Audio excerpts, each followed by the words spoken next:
Hello everyone, welcome to another GT Sport Daily Race C race and strategy guide. We are heading to the island of Sardegna in Italy to visit Road Course B in reverse, and we are taking the Group 4 machinery around this very picturesque, very technical circuit.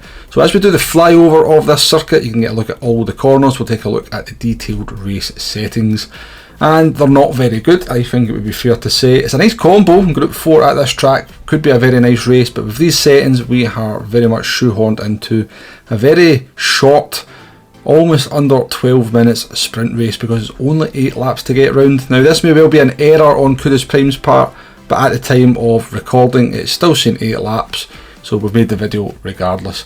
We only have the racing hard tyres. I'm afraid the settings don't get any better. Tyre wear is only at ×6 and fuel is at ×2. So I'm not going to try and dress this one up. I'm not going to try and kind of make strategy out to be anything other than what it is, because there is no strategy. With only the hard tyres available, only 8 laps to get around, and as you're about to see, a 21-second pit loss, then this very much is just a 12-minute sprint, which is absolutely bonkers. I have no idea what's going on with PD, whether it is a mistake or not, or whether this is the intention. I did actually go back onto Kudos Prime to check to see if maybe the race was actually every 20 minutes, to maybe trying some kind of new sequences with the races, but it definitely says the race is every 30 minutes. So even with all the gubbins, the warm-up beforehand, the sort of waiting on people finishing at the end, this was all going to be over in around about 16 minutes from sort of going into the lobby to the end of the race. And that's going to mean a 40-minute wait before you get into another daily race C. Absolutely bonkers, not sure what's going on there. After the kind of euphoria of going into the Group 1 race at St. Croix next week, we now have this to follow up. Very strange. So the focus in this video is we're just going to now take a look at various cars within the Group 4 category, give you an idea of what kind of lap times I'm getting, compare finishing times. You'll be able to see what the tyre wear is like on the various different drivetrains. We'll do the FR, MR, 4-wheel drive and FF cars. And for the FR car we are in the BMW M4. Nice enough car, a little bit stable in the rear end and some of the corners, a fastest lap of 1:28.4. Keeping it in the 28s all the way there through the entire race duration, just gives you an idea that tyre wear not too much of an issue. I think the finishing time there was 11 minutes 53. So let's jump into the VW Scirocco, which is generally the most potent of the Group 4 cars, particularly when there is no tyre wear involved. And once I managed to sort of finally figure out what I was doing in this car, because I don't drive FF cars very often, the lap time is certainly there, the speed is definitely there to be reckoned with. 1:28.0 for its fastest lap is 4 times quicker than we managed in the BMW. Tyre wear, as you can see in the bottom left hand corner, not too bad on the fronts at all.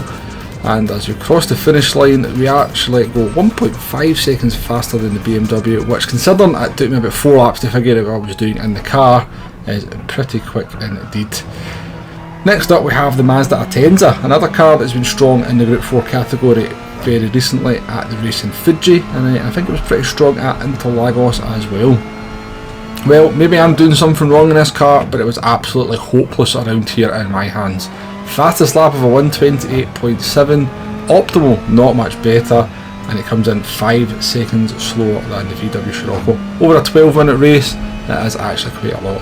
It just seems to suffer a massive amount of understeer in the sort of mid to low speed corners, and I just didn't get on with the Mazda Atenza at all. Maybe there's a bit more potential in the car than I'm showing there, but after 8 laps I generally managed to get in top or get some kind of representative lap of a car, but I was definitely struggling with the Mazda. Next up, one of my favourite Group 4 cars, the Ferrari 458 Italia.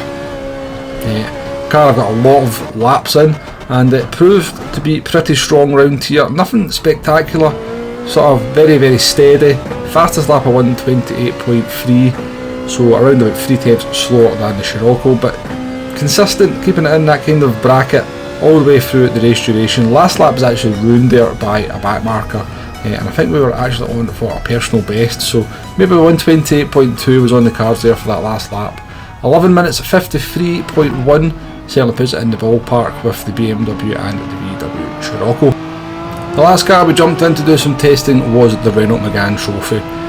So does feel very much like a handling circuit, as I said, quite technical in certain areas.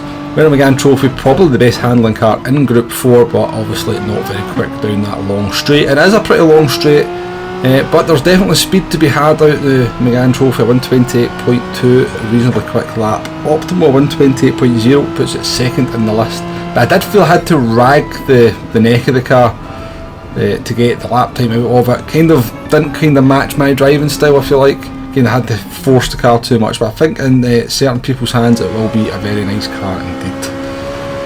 So one thing before we get on to looking at some of the other details is just to point out this very harsh track limit penalty you can get at this track. So we slow the footage down here. If you just go all the way over that blue bit before the curb, you can pick up a very nasty track limit penalty. 2.5 seconds for actually running a little bit wide. Yeah, not entirely sure what the penalty gate is in this track, but I think it could just be the start of the start-finish straight. 2.5 seconds slowing down there is going to be pretty detrimental to your race, so just be careful on that one on the last corner. It's kind of a well-known silly track limits penalty, but maybe a few of you out there are not very aware of it, so I'll just point that out to you for the sake of the video. So we've got a lot of information up on the screen here. We'll go through the non-strategy for this one, and then there's a wee table there with all the finishing times, best laps and optimal laps of the cars that we tested. But we'll just reiterate that there is no strategy for this one. It's only 8 laps, it's only hard tyres, and it's a 21-second pit loss. The tyre wear is very low, only being at time 6, and it has minimal impact on the race, meaning this race is just a 12-minute sprint. Again, I can't stress how weird this is. In all my time of playing Gran Turismo, nearly 3 years now, there's never been a daily race here that's been anywhere near this short. I think maybe the shortest was around about 17 minutes. So we're just nowhere near anything that we've had before. I can't help but think it's going to be some kind of mistake, and it's maybe going to be changed up either at the beginning of the week or through the week, maybe up to something like 13 laps.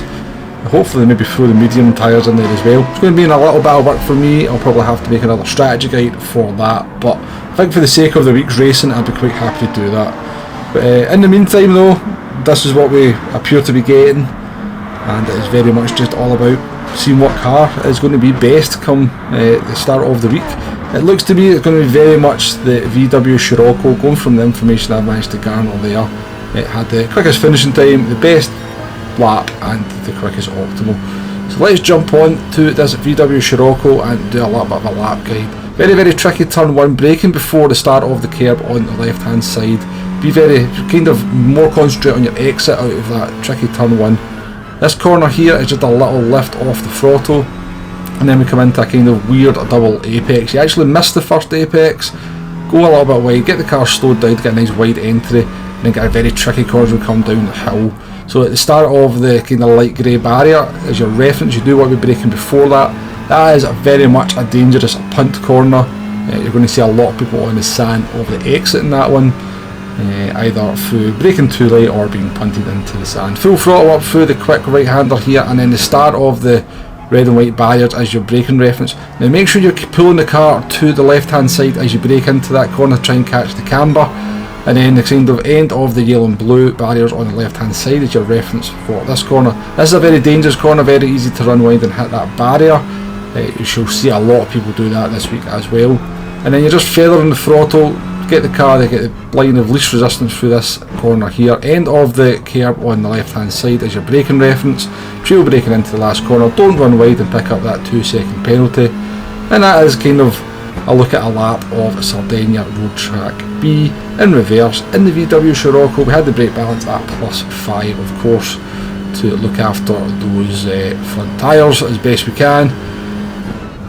Can't say it's that much of an interesting race, only been 8 laps. We will delve into it, we will do some races, probably a live stream, maybe Tuesday or Wednesday. Anyway, hopefully the guide has been useful in some way, shape or form. Please do hit that like button, please do hit that subscribe button if you haven't already and you like the content on the channel. Hopefully you've noticed a difference in the quality. We got a PlayStation 5 at the end of last week.